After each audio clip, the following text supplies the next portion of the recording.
Madridistas, welcome back to the channel. Okay, listen, I wanted to do a follow-up on the whole Leny Yoro situation. There's been so much noise around this. I've been really surprised at the amount of noise that this whole transfer has generated. And on the back of just all the noise and all the new stuff coming out, I wanted to follow up also on the back of your comments. I wanted to sort of see if we can finally put this issue to bed. There's some crazy theories out there, some of which are BS, but some that are a little bit more credible in terms of what actually happened. And then I also want to set the record straight on, what I meant to say in my last video, because, a couple of you have said I was really harsh on Leny. That is absolutely not the case. I understand and respect his decision. My only point is that ultimately this was driven by financial and monetary considerations. Okay, that's all I was saying. I'm not saying it was right or wrong. All I was saying is that, I certainly understand the decision, but let's not kid ourselves. This had to do with money, and not just Leny. I'm talking about Lille and their desire to get as much money as possible in the transaction. But listen, I want to give you my thoughts. Let's finally put this issue to bed. So welcome back. We'll also discuss, kind of where we are now. There are some new names being thrown around in terms of what we do next. But let's see if we can finally put the Leny Yoro issue to bed. All right, welcome back. Let's get started.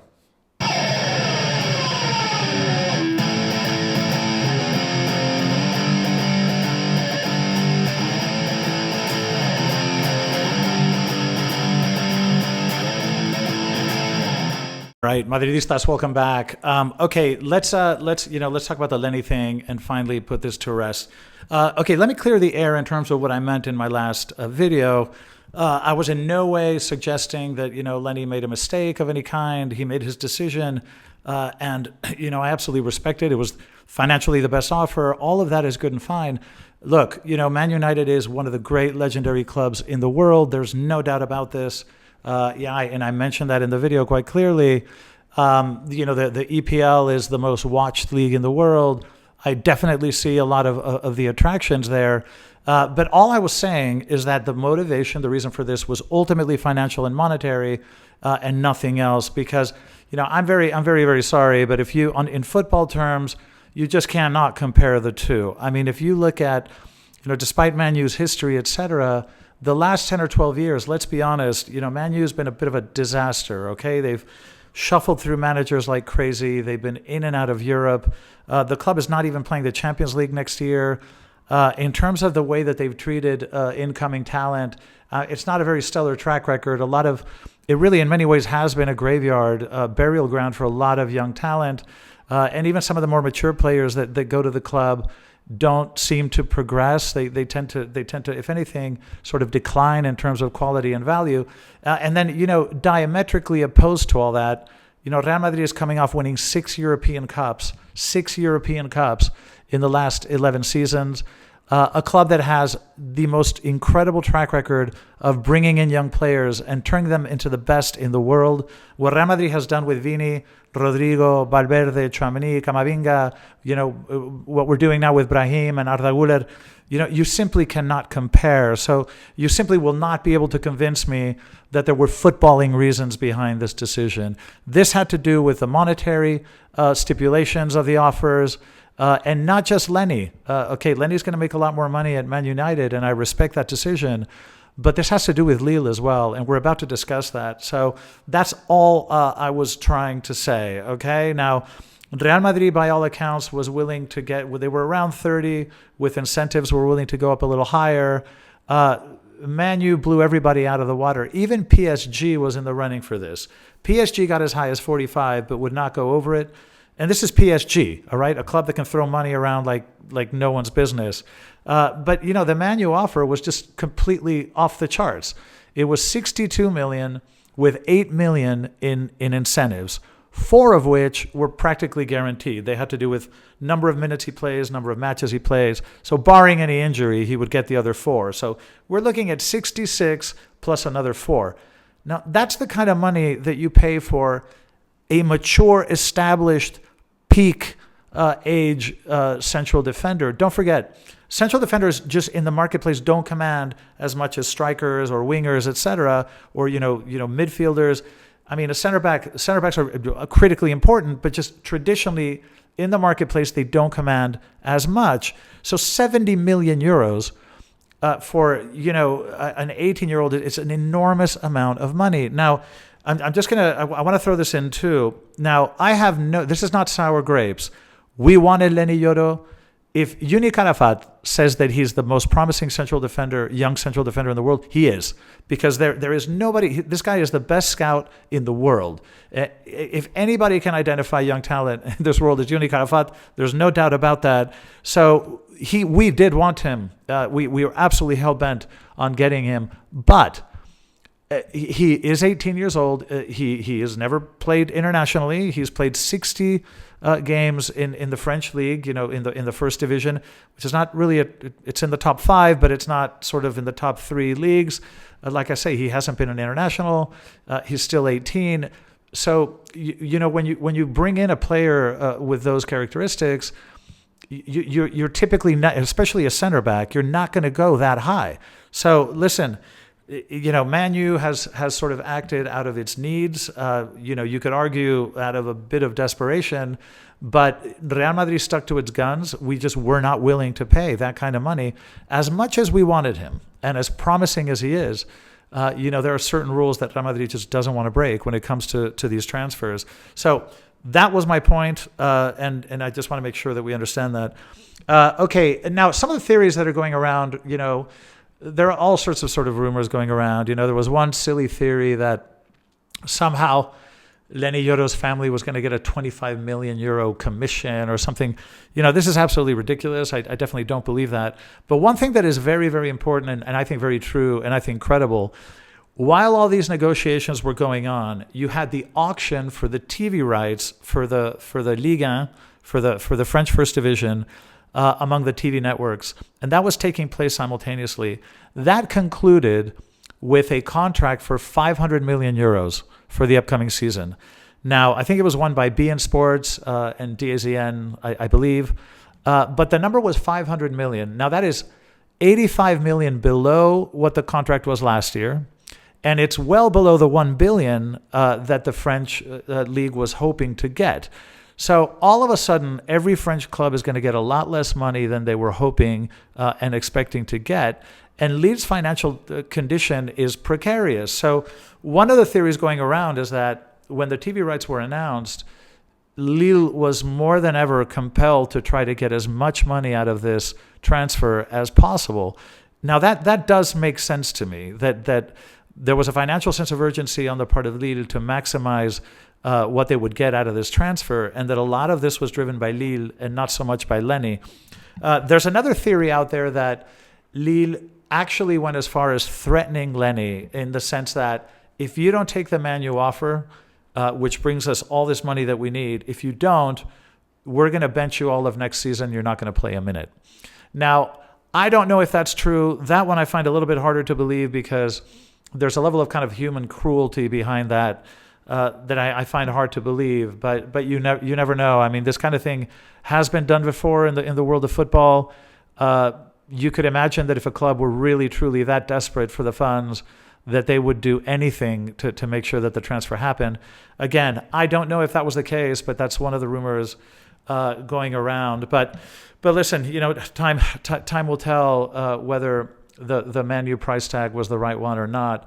But listen, it kind of leaves us. Where does that leave us now? And there have been a few other names floating around that I wanted to share, from pretty, I think, intelligent sources. And I wanted to throw some of those out there. I'd love to hear your comments.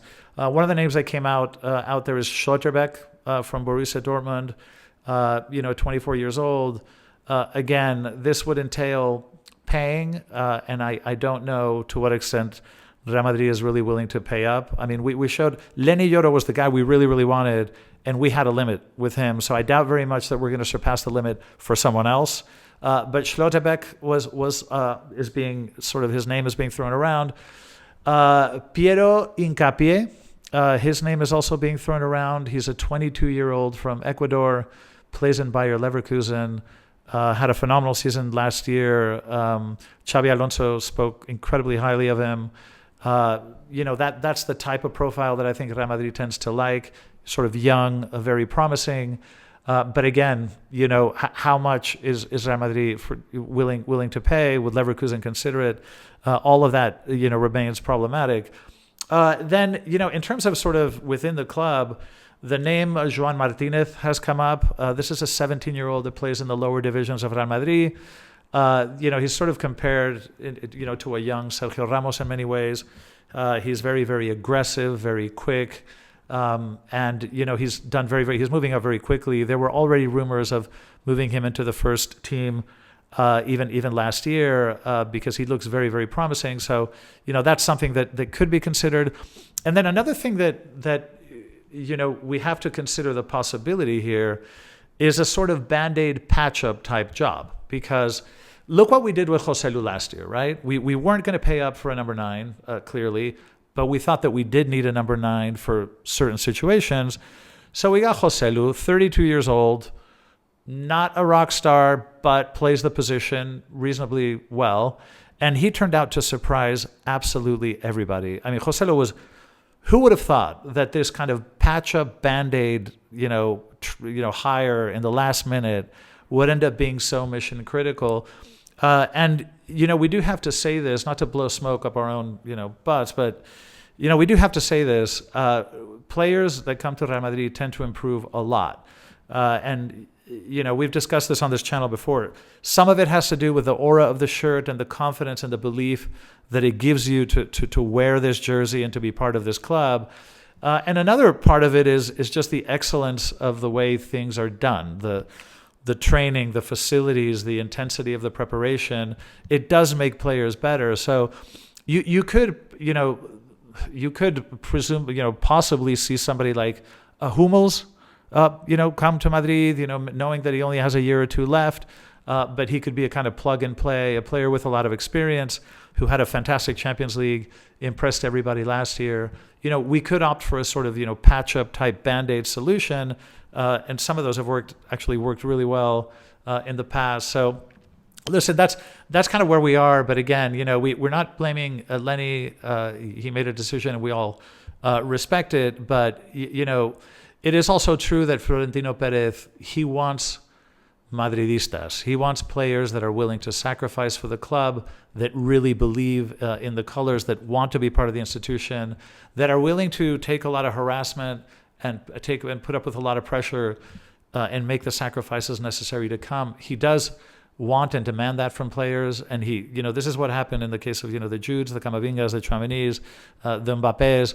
These are players that had to refuse a lot of big offers, had to take a lot of pressure in order to finally come. And it's like they kind of show their commitment even before they arrive. And I know that this is something very important to Florentino. And I think that, privately, Florentino probably wishes that Leny had held out and said, well, I'm not going to go to Man United. I'm going to stay another year, and next year I'm free. He didn't do that for whatever reason. But I can tell you, and I would bet the house, that it has a lot to do with the financial consideration. So listen, time will tell whether we made a mistake or whether Man U made a mistake. Time will tell.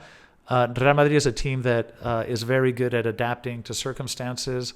Very often we have started seasons missing key parts or with some sort of glaring weaknesses, but the club has always been able to sort of compensate for that and adapt appropriately. So, I'm very hopeful that we'll manage to deal with the situation, whether we bring someone in or not. But I do like to see Real Madrid not breaking its own rules. Because yes, Unique Arafat loved this player, believe that this is the most promising young defender in the world. But we have to, you have to draw the line somewhere. And I do like the fact that we prioritize the financial stability of the club above all else, because we're seeing other great clubs in Europe struggling. I mean, Barca, nobody knows how the hell they're going to get out of their current situation. And I think Florentino is very responsible when it comes to the financial health of the club. And we stuck to our guns. So, time will tell whether it was a mistake or not, but that's sort of where we are. But listen, I hope that this video puts the Leny Yoro thing finally to bed. I just want to make sure I was clear in terms of my thoughts on the matter. But anyway, that's where we are. I'll come back to you in the next couple of days with a video on the Ballon d'Or. A lot of you guys are requesting my views on that, so I will do that in the next couple of days. But thanks for joining me as always, and thanks for liking, subscribing, and all that. I'll see you guys in the next video. And as always, a la Madrid.